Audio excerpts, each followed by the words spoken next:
Вака изгледа херојот на една успешна спортска приказна, секогаш скромен зад своите големи спортски успеси, зад своите успеси кога станува збор за кикбоксот. На наше огромно задоволство гостин во Македонија наутро Димитар Георгиев. Димитар, добро утро, добре ни дојде во емисијата. Добро утро и до вас, добро ве најдов.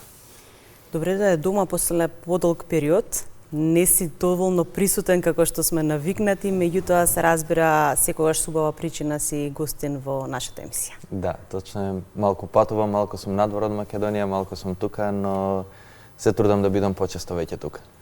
Ти недостасува ли Македонија? Најмногу. Недостасуваат ли спортската сала, тренинзи, надпревари? Па мислам дека спортската сала е тоа што ме држи назад, нели моите пријатели, мојот клуб, и мислам дека како дома нема никаде, така што ќе се трудам да бидам се почесто тука. Секогаш сакаше да го афирмираш и да го развиваш спортот, се разбира во оној дел во кој што ти работиш. Продолжуваш ли така и во наредниот период? Па продолжувам и нашиот цел тим работи на тоа. Мислам дека во нашиот спорт има многу потенцијал. Во кикбоксот имаме неколку златни медали на светски првенства. Да напоменам, тие светски првенства се одржуваат еднаш на 2 години, што значи имаш многу мали шанси да направиш резултат. Имаме млад тим во репрезентација кои што се доста успешни и конкурентни и мислам дека во тој спорт има многу потенцијал. Можеби и во сите борички спортови во Македонија имаме многу потенцијал. Значи ли тоа дека го доби заслуженото место кикбоксот во нашата земја? Мислам дека да, и можам да кажам дека Македонија добива од Министерство за спорт, бивша агенција за млади и спорт, на Балканот најмногу бенефити за освоен резултат, така што кикбоксот како спорт е добро признаен во државата. Димитар, колку време си дел од овој спортски свет? Па, мојот прв тренинг беше 13 или 14 годишна возраст, тоа значи повеќе од 15-16 години тренирам кикбокс. Од првиот тренинг го засакав спортот, имав убав тим во мојот роден град во Неготино и од тогаш не сум престанал. Недостасува ли спортската сала во Неготино? Недостасува, но и ја посетувам исто така. Пред еден месец бевме мислам дека 7 клуба од Македонија на заеднички тренинг во Неготино, бидејќи пробуваме да се групираме нашите членови да имат почесто заеднички тренинзи, за да се подобри нивното искуство, да не биде само на турнир. И беше преполна со околу 100 члена и така што ќе се трудиме и тоа малку повеќе да... Рече го засакав спортот. Што беше пресудно? Што беше моментот кој најмногу допринесе за тоа? Мислам дека кога влегуваш во некој спортски клуб, најдобро е енергијата на тренерите и на тимот и луѓето кои што вежбаат таму, тоа мораш да го осетиш да ти се допаѓа, а исто така и тежината на тренингот. За мене беше предизвик да можам да го издржам тој тренинг. Нормално не го издржав. Ги спомена новите генерации, велиш се поприсутни. Задоволни ли сте вие како е на овој начин се развива спортот? Сме зборувале многу пати дека без разлика како изгледаш ти на терен, гледавме пред малку видео инсерти од тебе кои што ги имаме направено, се разбира во твојот клуб, родителите да бидат спокојни. Многу поддршка имаме од родителите. Тоа е многу битно и многу добро. Се случувало и да немаме поддршка од родителите, бидејќи имаат некоја чудна слика. Тогаш те треба да дојдат на турнир да видат каква заштита носат децата и што се случува. Има многу побарувачка, има многу нови клубови и мои колеги отвараат нови клубови, групите му се полни и мислам дека се повеќе и повеќе спортот се развива и тоа низ цела Македонија, што е добро. Има ли потенцијали? Има и потенцијали, имаме многу добри млади репрезентативци кои што сериозно конкурираат на светско ниво. Ако пред 10 години сме конкурирали 1 или 2, сега се 4 или 5, што е сериозна бројка. Значи сте успеали, таа твоја приказна веројатно е пренесена, односно ја пренесувате и на младите? Мислам дека за почеток беше малце проблем и пример во Неготино кога трениравме и сега викаме како ќе освоиш ти, како ќе отидеш на тоа светско првенство да направиш резултат.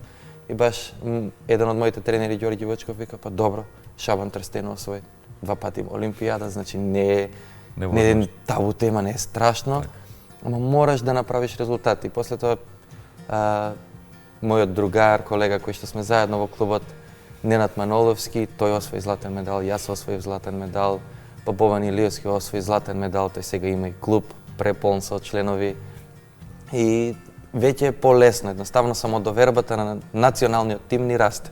Главната причина за која што те поканивме да ни бидеш гостин, пред се ни беше драго затоа што ете овие неколку дена кои што си тука присутен во Македонија, одвои време и за нас, меѓутоа дополнително отварате нов клуб, повеќе тренери, се разбира ширење на овој спорт. Па веќе кикбокс клубот Адора, групите ни се полни веќе неколку години и имаме и многу надпреварувачи и имаме потреба од втор клуб. Исто така имаме во самиот центар за боречки спортови Адора имаме и џудо клуб, супер џудо и таму имаме 3 групи со од прилика околу 80 члена. Исто така надпреварувачи имаме потреба од втор клуб. Се отвара од понеделник Крокс кикбоксинг во Крокс премиум теретаната и се надевам исто така дека и таму ќе можеме да ги постигнеме истите бројки со членови. Воедно таму ќе си ставиме и посебен термин за надпреварувачи, бидејќи имаме потреба од засебен дел. Бројот на надпреварувачи се зголемува и ни треба термин само за нив. Колку тренери сега ќе бидат присутни таму? За почеток се само тројца од главните тренери, Филип, Марио и Ненад, и понатаму ќе го зголемиме бројот. Има ли разлики во возраста кога станува збор? Има ли ограничувања, некои техники или интензитет на тренинзи? Имат многу добар систем направено од Светската кикбокс федерација вако, каде што согласно возраста имаш одредена опрема, имаш одредени дозволени удари и одредени дисциплини. И доколку ти почнеш од 9-10 годишна возраст, ти си комплетно заштитен, имаш ограничувања, повеќе суди на татами, повеќе суди доколку си над 14 години можеш на ринг да одиш. Потоа има категории beginners, да речеме ако некој има 16 години но 50 меча, не мора да влезе во иста категорија со некој нов почетник. Сега кога ќе стигнеш ти веќе во сениори, тогаш веќе конкуренцијата е отворена и тоа е тоа. Значи сепак има правила. Да. Ама од друга страна па и самата категоризација на резултати, поддршка од Министерство за спорт е различно кога си сениор. Бидејќи имав можност да го запознам твојот татко, кога го прашав се плашевте ли вие кога Димитар започнуваше? И тогаш кажа, јас на почетокот се плашев, меѓутоа секогаш го поддржував. Дури понекогаш не знаев каде е Димитар, меѓутоа се радував и се уште сум горд на сите успеси кои што ги донесе во родната Неготино. Како ти се чувствуваш од денешна перспектива? Веќе ти имаш синче и се надевам дека и тоа ќе трне по стапките на својот татко. Па тренерите во сала, он нели има една годинка не ни зборува, сите му викаат немаш никој избор. Битна е таа поддршка. Од дома не ми правеа таков притисок и пример јас ако одам некаде на турнир, тргам на турнир, ќе му пишам во која држава сум.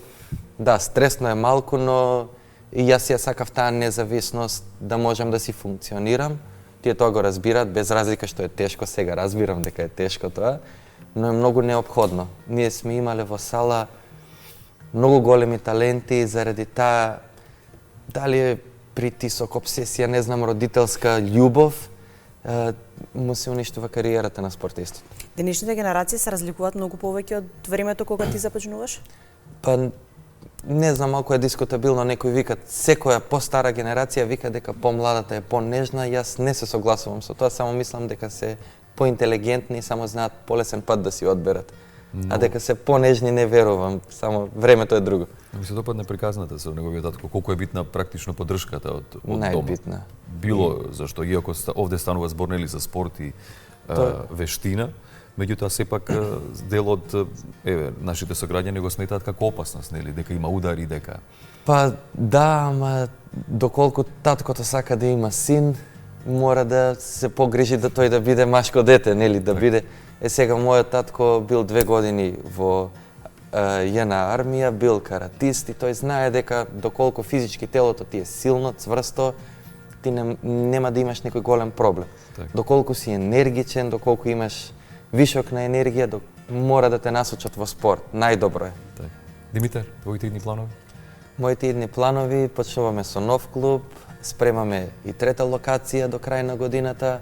Сакаме малку да го прошириме спортот и се надевам дека младите се повеќе и повеќе ќе бидат присутни во сали и нормално да носат резултати. Продолжуваш релација Холандија-Македонија? Холандија-Македонија ќе биде се почеста, поретко во Холандија, почесто во Македонија. Да, и само за крај на овој разговор, значи ли тоа дека заврши твојата професионална кариера? Не дека не освои многу и тоа се разбира, освои за нашата држава, меѓутоа остана ли нешто што те го посакуваш, а не го реализираш?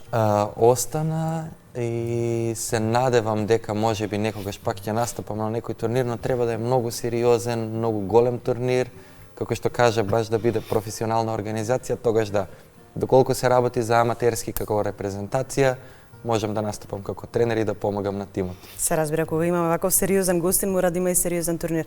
Благодарам многу на одвоеното време, ни беше драго што беше дел од Македонија наутар, ќе посакаме многу успех и се гледаме, се разбира, на отварањето на вашиот нов клуб. Фала ти. Димитар, многу успеси,